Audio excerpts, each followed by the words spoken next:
Hi sharks, I M Nikhil. और मैं हूँ सिमर और हम दोनों दिल्ली से आए हैं। मैं हूं प्रबल और मैं इंदौर से आया हूं। शार्क्स, अगले 2 मिनट में हम आपको हमारा ब्रांड सेल करेंगे, जिसके लिए हमें आपसे चाहिए 60 lakh of investment for 5% of a companies equity. Sharks, हम बचपन से यही तो करते आए हैं, बेचना, सेल्स। जब स्कूल में अच्छे मार्क्स आए तो नई साइकिल मिली। Job done. जब क्रश को कन्विंस करा that I am the biggest green flag, तो गर्लफ्रेंड बन गई। और जॉब इंटरव्यू में तो खुद को ही पिच कर दिया। सेल्स के बिना जॉब थोड़ी मिलती है, ये तो समझ आ गया बॉस। Life is sales. अगर सेल्स इतना इंपॉर्टेंट स्किल सेट है तो हमारे करिकुलम्स पे स्पेशलाइज्ड फोकस क्यों नहीं होता? शार्क्स, सेल्स की डिमांड हर साल इंडिया के अंदर बढ़ रही है। ऑलमोस्ट 49% ग्रेजुएट्स आज भी इंडस्ट्री एम्प्लॉयबल नहीं माने जाते। एजुकेशन सिस्टम के इसी गैप को ब्रिज करने के लिए शार्क टैंक इंडिया की हिस्ट्री में आज हम वो करने जा रहे हैं जो पहले कभी नहीं हुआ। We are pitching a college. India का पहला sales B school, Hive school. To start off, हमने हमारा 4 महीने का ऑनलाइन फ्लैगशिप प्रोग्राम लॉन्च किया है, जिसके अंदर हम स्टूडेंट्स को सेल्स, स्ट्रैटेजी एंड ग्रोथ सिखाते हैं। But now the question is कि हम सेल्स एग्जैक्टली सिखाते कैसे हैं? इसके लिए हमने बिल्ड किया एक करिकुलम। हमारे यहाँ स्टूडेंट्स सिर्फ पढ़ते नहीं है बट बिजनेस और सेल्स कर करके सीखते हैं, unlike any other colleges. Let's see how. Let's say एक स्टूडेंट को कंपनी ए अलॉट हुई है, जिसमें अब उन्हें उनकी गो टू मार्केट स्ट्रैटेजी बनानी है। अब ये स्ट्रैटेजी स्टूडेंट्स इंडस्ट्री लीडर्स यानी आप जैसे शार्क्स को पिच करेंगे। प्रोग्राम के एंड तक स्टूडेंट्स सेल्स तो सीख ही जाते हैं, लेकिन साथ साथ अपना वर्क पोर्टफोलियो भी बिल्ड करते हैं and as a result they get hired. इसी को हम कहते हैं Hive learning approach, where we learn, build and pitch. Sharks, हमारे पहले कोहॉर्ट की average placement package 15 lakh rupees per annum रहे हैं and highest package 25 lakh rupees per annum है। और हमारा विजन है to build India's first 15 months full time offline MBA in sales. So sharks, let's give India more बेचूस। तो आप convince हो गए या हम और बेचें? सिमर, निखिल, प्रबल, बहुत अच्छी पिच थी। पहले अपनी स्टोरीज बताओ यार। शार्क्स, मेरा नाम निखिल गौर है, मैं दिल्ली से आता हूँ। मैंने अपनी बैचलर्स के अंदर BBA किया है IPA यूनिवर्सिटी से। I graduated in 2021। सो जब मैं अपनी ग्रेजुएशन कर रहा था, उस टाइम पे मेरे को एक बहुत ही यूनिक प्रॉब्लम फेस हुई, जो थी problem of placements in courses like BA, BBA and BCom। और ये बस मेरे कॉलेज लेवल प्रॉब्लम नहीं थी, ये यूनिवर्सिटी लेवल प्रॉब्लम्स थी अक्रॉस डिफरेंट कॉलेजेस। इस प्रॉब्लम को सॉल्व करने के लिए एक स्टार्टअप शुरू किया था। 2 साल वो बिजनेस किया, बट कोविड हिट किया एंड हमें शट डाउन करना पड़ा। उसके बाद फिर 2.5 साल मैंने फाउंडर्स ऑफिस रोल पे इन एडटेक कंपनीज काम किया। कैम्पकिटवेल से स्टार्ट किया फॉर 8 मंथ्स। उसके बाद फिर मैंने क्राफ्टशाला, जो मार्केटिंग कोर्सेज बेचते हैं, उस कंपनी के अंदर काम किया फाउंडर्स ऑफिस। 2.5 साल के बाद जब मैंने फाउंडर्स ऑफिस रोल में काम कर लिया, दूसरे फाउंडर्स के लिए बिजनेस बना लिया, तब मैंने सोचा ठीक है, now it's the right time to build something once again. 2021 के अंदर मैंने जॉब करनी शुरू की थी और 2023 के अंदर मैंने बेसिकली रेजिग्नेशन दिया था अपनी फाइनल लास्ट जॉब से। फिर हमने अपनी रिसर्च करनी शुरू करी और पैरेलली मैंने masters union school of business में MBA के लिए एनरोल कर लिया। मास्टर्स यूनियन कब? 2023। अरे मतलब अभी तो खत्म हो गया कोर्स? हाँ, अभी चल रहा है। सो हाँ, मतलब अभी ग्रेजुएट होने वाला हूँ नवंबर में। पर आप तो खुद सिखा रहे हो सबको। This is your Masters Union project? No, this is a complete startup. Got it. Apart from that, साथ में ही हाई स्कूल की रिसर्च करनी शुरू कर दी। 8-10 महीने प्योरली रिसर्च करी, रिक्रूटर से बात करी, यूजर से बात करी, फिगर आउट किया कि एग्जैक्टली इंडस्ट्री में प्रॉब्लम कहाँ पे है। There is no specialized MBA for sales specifically, जिसके लिए हमने सोचा कि यहाँ पे एक बहुत ही बड़ी वाइट स्पेस है और इस वाइट स्पेस को हमें केटर करना था। एंड फिर उसके बाद हमने शुरू किया अपनी हाई स्कूल की जर्नी। तो शुरू कब हुई? इस साल मार्च के अंदर हमारा फर्स्ट एडमिशन क्लॉक हुआ, तो we actually went post revenue this March. Hey sharks, I am Simar, I am also from Delhi. मैं भी 22 साल का हूँ अभी। मेरा नॉर्थ स्टार मेट्रिक है कि एजुकेशन को नेटफ्लिक्स से ज्यादा कैसे इंटरेस्टिंग बना सकते हैं। Got it. That was me. आप मिले कैसे थे वो? I used to work in the same company. I was an intern back then, क्राफ्टशाला के अंदर। तब we met at a party at Chhatarpur Delhi में। और तब मैं थोड़ा सा यंग था, तो मेरी मम्मी ने बोला कि रात को घर अकेले नहीं आना। तो मैं सबसे पूछ रहा था कि कैसे घर आऊँ। तो Nikhil was the only person in the room जो 1 घंटा ड्यूटी लेके मेरे को घर छोड़ने के लिए रेडी था। पॉइंट ये है कि मेरे को अब तक उसका हिसाब देना पड़ रहा है। क्यों दया आ गई वो आप? सीईओ है इसलिए या ही इज द बहुत काम कराता है आपसे बहुत ज्यादा कमरे में रूम बंद कर और देता ये जबरदस्ती रूम सबको बंद कर देता है, क्या करता है? So, in the हम जब starting, लॉन्च कर रहे थे तब 15 दिन एक रूम में ही थे सारे, उसी रूम में काम कर रहे हैं दिन भर, निखिल के घर पे। he's a toxic person too. Not to reveal on national TV, but anyway. तो मैं बेसिकली इंदौर से आता हूँ, मुंबई यूनिवर्सिटी से मेरा बीकॉम करा है, which is Arya Podar college से। इंदौर में एक एजुकेशन जहाँ पे कोचिंग करी थी, वहीं पे एज अ काउंसलर लग गया, 2 महीने में 40 लाख की सेल हो गई। मैं कहा ये तो बढ़िया काम है। तो वहाँ से निकला, फिर एक और कंपनी स्टार्टअप ज्वाइन करी, फाउंडर्स ऑफिस, उनको स्केल करा 0 to 25 लाख रुपीस मंथली पे लेके गया। फिर इनको कैसे मिले? तो he was building in LinkedIn. मैं वेबसाइट पे जाके ऐसे ही एप्लीकेशन फॉर्म में ना मेरा वो डाल दिया, तो ऐसे करा था। फिर एक दिन निखिल का ही कॉल आया डायरेक्टली कि आजा एक बार मिलते हैं, बैठते हैं, बात करते आप हैं। जानते नहीं थे एक दूसरे नहीं को? जानते नहीं थे बिल्कुल भी। तो ऐसे एक बार बात हुई, कंसल्टेंट जैसे ज्वाइन करा, By the way, मेरे को इन्होंने एज इंटर्न ज्वाइन फिर कराया इसको था। इंटर्न ज्वाइन कराया था। फिर इंटर्न से प्रमोशन को फाउंडर हो गया।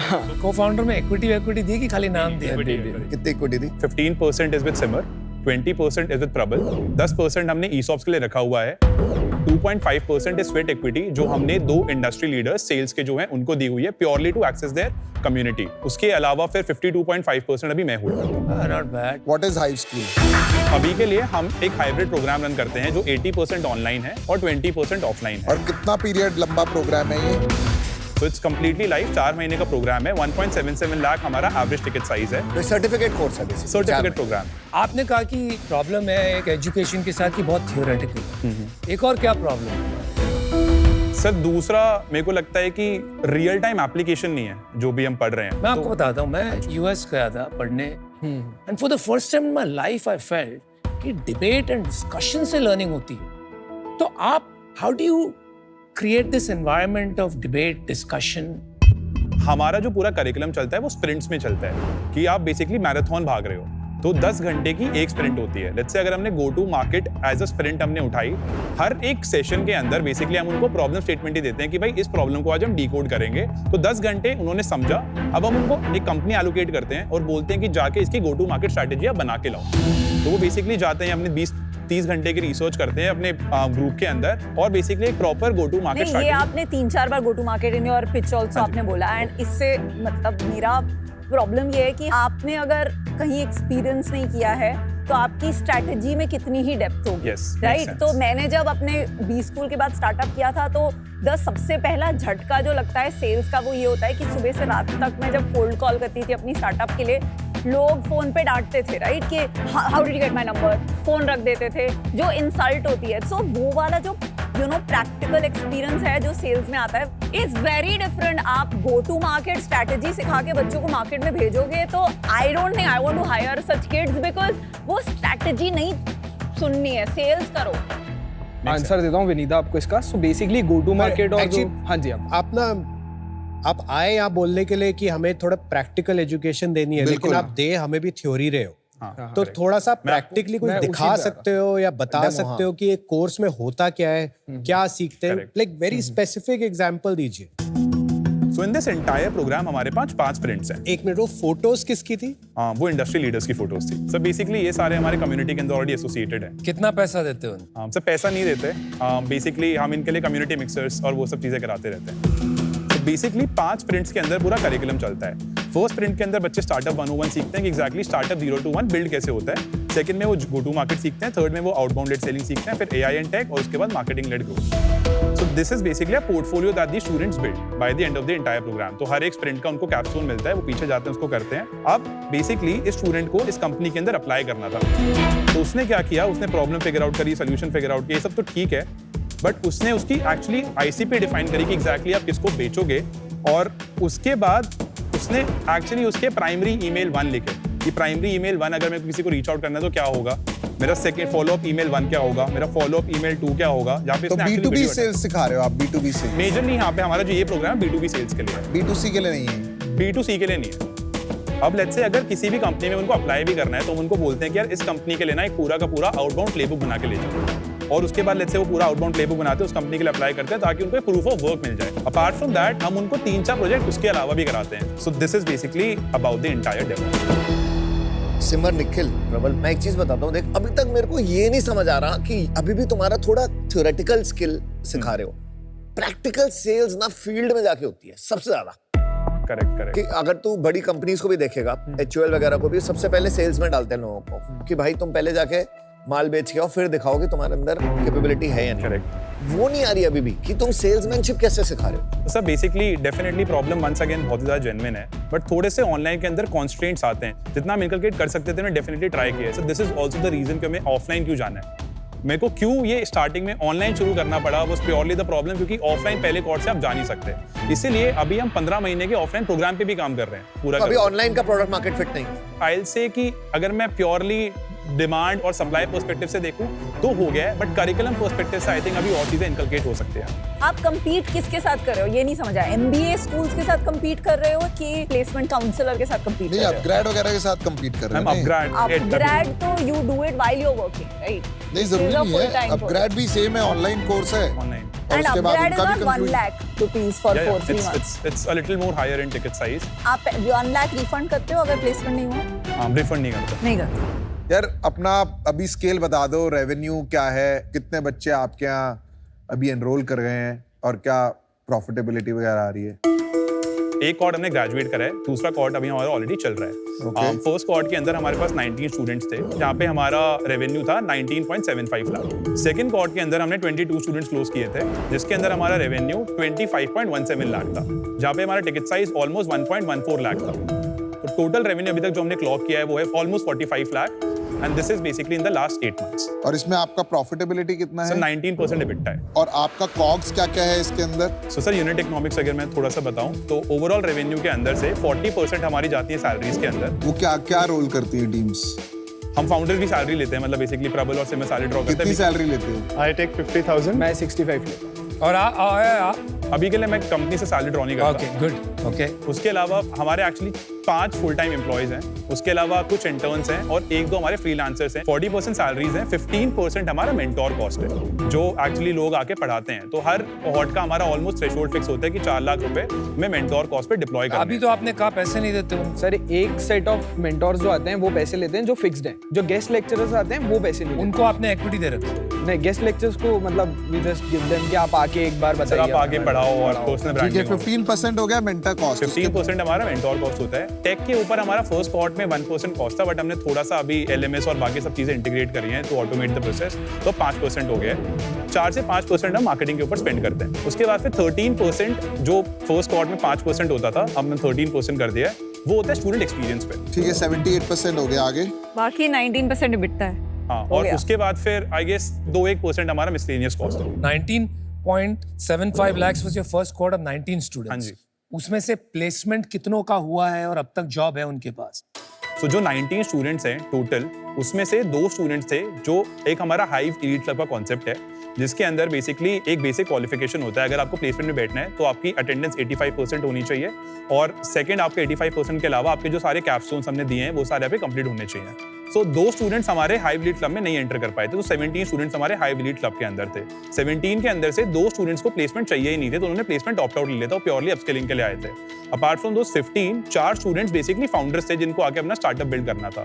11 स्टूडेंट जो प्लेसमेंट में बैठे थे उन सभी की प्लेसमेंट हो गई थी। आज की तारीख में वो 11 में से कितने एम्प्लॉयड है? सारे employed. Average salary of average salary 15.20 lakh है। And highest and lowest? Highest has been 25 lakh और लोएस्ट हैज बीन 9 लाख पर annum। एक चीज जो आपने डिस्कस नहीं की जो बहुत इंपॉर्टेंट होती है सेल्स रोल्स में, ये SDR टाइप रोल के लिए हाँ जी। जो इन रोल्स में सबसे बड़ा इशू होता है, चर्न बहुत होता है, क्योंकि ये परफॉर्म और पेरिश टाइप रोल्स होते हैं। 3-3 महीने में अगर आप परफॉर्म नहीं किए या 6 महीने में परफॉर्म नहीं किए, बाहर। अगर 1-2 कोहॉर्ट ऐसे हुए जहाँ पे लोगों ने बोला यार शुरू में बहुत अच्छे थे, इंटरव्यू देने में बहुत अच्छे थे क्योंकि इन्होंने अच्छे से पैकेज करके भेजे थे हमें प्रोडक्ट, पर 3-6 महीने में पता चला इनको एक्चुअली प्रोड्यूस नहीं कर पा रही है। सर इसके लिए एक्चुअली जो हमें हेल्प भी करता है वो हमारा एडमिशन प्रोसेस हेल्प करता है, जहाँ पे हम ऑलरेडी एक बहुत ही फिल्ट्रेशन लेके समझ के कि एग्जैक्टली कंपनीज को क्या चाहिएगा, कैंडिडेट को क्या चाहिएगा, और क्या ये अलाइन हो रहा है in the set of companies that we can place him in or place हर इन। उसके बाद ही हम उसको अपने कोहॉर्ट के अंदर लेते हैं। सेकंड, हम थोड़ी सी refining in terms of companies भी करते हैं कि हर स्टूडेंट किस सेट ऑफ कंपनीज में प्लेस हो सकता है, और उसके बाद हम उसको उस कंपनीज में अलाइन करके उन कंपनीज को हम बेसिकली रिक्रूटमेंट बुलाते हैं और उसके बाद फिर प्लेसमेंट्स रन करते हैं. This is capability of capability in every single thing. आप ट्रैक करते हैं कि जो स्टूडेंट प्लेस हुए थे उसमें से कितने अभी भी जॉब में हैं? अभी किसी ने छोड़ा है? नहीं सर, अभी तक किसी ने अभी नहीं किसी छोड़ा. ने Zero. छोड़ा है। Zero attrition. Zero attrition. Problem सही है, सॉलिड है सेल्स, बट आपका मॉडल नहीं है ठीक. मेरे हिसाब से आपको खाली ऑफलाइन करना चाहिए. Offline school is more important Yes, here definitely. Then just हमारा भी ऑनलाइन वही स्कूल. डेफिनेटली. हाँ, बट वो अभी शुरू नहीं हुआ अनफॉर्चुनेटली. हाँ जी. फॉर दैट रीजन बंदा बाहर है. Thank you so much sir. ये बिजनेस इंटरेस्टिंग है, जरूरत भी है इसकी. मुझे लगता है आपको ना फंड रेज करना ही नहीं चाहिए, आपको जरूरत ही नहीं. ऑर्गेनिकली बनाना चाहिए बिजनेस. क्या होता है ना, fund raise will give you pleasure, but building a profitable business will give you happiness. और एक बार आप फंड रेज कर लोगे ना इस बिजनेस में और अनप्रॉफिटेबल हो जाओगे ग्रोथ प्रेशर्स की वजह से, प्लेजर भी चला जाएगा, हैप्पीनेस भी चली जाएगी. So for that reason today I am out. आप प्रोबेबली क्रिएट कर रहे हैं high quality candidates for interviews जो सारे बज़वर्ड सीख के राइट लैंग्वेज बोल सकते हैं, ICP, north star metric, GTM, वो सॉल्व कर रहे हैं. बट क्या ये ग्रेट सेल्स पीपल बनेंगे, वो Rocket Singh salesman of the year बना रहे हैं आपकी? नहीं, वो क्वेश्चन लार्जली अनआंसर्ड है. तो as of now this is not investable for me, but best. यार आपने सबसे ज्यादा सेल्स, आपका एनुअल टारगेट कितना रहा है आप तीनों में से सबसे बिगेस्ट? मेरा रहा है आई थिंक. मैंने 8 मंथ्स में जो SDR में आप पाइपलाइन बनाते हो, तो मैंने 400K की पाइपलाइन बनाई थी. पाइपलाइन बनाई थी, क्लोज कितना किया? वो मेरे उस पे नहीं होता है. जब आप एज एन SDR काम करते हो, आपका रोल होता है कि आप मीटिंग ला के दो क्वालिफाइड. पर आपने बोला था ना मैंने 0 to 25 लाख पहुंचा दिया पर मंथ उस कंपनी को. वो पहले वाले, उससे पहले जब मैं फाउंडर्स ऑफिस काम कर रहा था. आपने कितना सेल्स मैनेज किया? सो बेसिकली मैंने अपनी लास्ट कंपनी के अंदर प्लेसमेंट्स करवाई है. सेल्स कोटा नहीं था. हाँ एग्जैक्टली. एक मतलब उसके अंदर भी हमें आपने recruitment- मैनेज किया? Sales is not my first love. Even though हम हाई स्कूल सेल्स स्कूल बना रहे हैं, मेरा फर्स्ट लव एजुकेशन था. Got it. I genuinely want to I change. think the problem is that यार फर्स्ट ऑफ ऑल आप लोग as far as sales is concerned मंजे हुए खिलाड़ी खुद नहीं हैं. मेरी एक कंपनी है, it's in stealth. They're doing engineering, education, लेकिन वो डिग्री दे रहे हैं. Right? It's a 2-year course. 2 years में से 70% of the time you are doing paid engineering projects in companies. आप 20,000 रुपया कमा रहे हो महीने का, तो फीस भी दे पा रहे हैं और अच्छे से अच्छे इंजीनियर बन के निकल रहे हैं because they are now business work ready. Right? तो ये आपको अपनाना चाहिए in terms of how to create the curriculum. वो सेल्स करके ही सीखेंगे. Don't worry so much about all this case study and all. I think एक अच्छा स्टार्ट है, बट इट्स टू अर्ली. आपने पूरी तरह इसके बारे में नहीं सोचा है. So for those reasons I am out. Good luck. मुझे कहीं ना कहीं जो चैलेंज लग रहा है वो है कि क्लैरिटी नहीं है कि आप करना क्या चाहते हैं. You initially started with the very clear problem कि यार एक सेल्स अगर आ जाए तो एम्प्लॉयमेंट बहुत क्रिएट हो सकती है, but because of funding issues etcetera may be you got distracted. मेरा तो ज्यादा इंटरेस्ट उस बिजनेस में था जो मुझे अभी सुनने को नहीं मिला, इसलिए मैं बाहर हूं. But I seriously think that there could be a big opportunity, but you should do something big. All the best, guys. Good All the luck. best. Good luck. Enjoy Rocket Singh. Bye. Thank you. Bye. Bye bye. I think हम तो 5 shark से deal लेने का सपना लेके आए थे, तो जेन्युइनली तो थोड़ा हार्ट ब्रोकन ही है, डेफिनेटली है. बुरा लग रहा है क्योंकि जो सोचा था वो एंड में नहीं हुआ, बट ठीक है. I think part of life.